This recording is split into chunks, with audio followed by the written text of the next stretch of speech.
একদিন যে পরিবারে হাসি আর স্বপ্নের কোলাহল ছিল, আজ সেখানে নেমে এসেছে এক ভয়ঙ্কর নীরবতা। স্ত্রী নাজমা আক্তার মরণবেদী ক্যান্সারে আক্রান্ত, আর স্বামী আব্দুর রহিম নিজেও নানা রোগে জর্জরিত। তাদের সংসারে 4টি ছোট শিশু। বাবার জালমুড়ি বিক্রির সামান্য আয়ে তাদের ঠিকমতো একবেলার খাবারও জোটে না।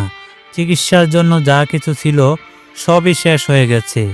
জমিজমা বা সহায় সম্বল কিছুই নেই, তবুও তাদের এই কঠিন পরিস্থিতিতে বেঁচে থাকার লড়াইটা থেমে নেই। নাজমাকে বাঁচাতে প্রায় 12 থেকে 13 লক্ষ টাকা প্রয়োজন, কারণ দ্রুত অপারেশন না করলে আর সময় নেই। তাই এই ছোট্ট একটি সাহায্য একটি জীবন বাঁচাতে পারে।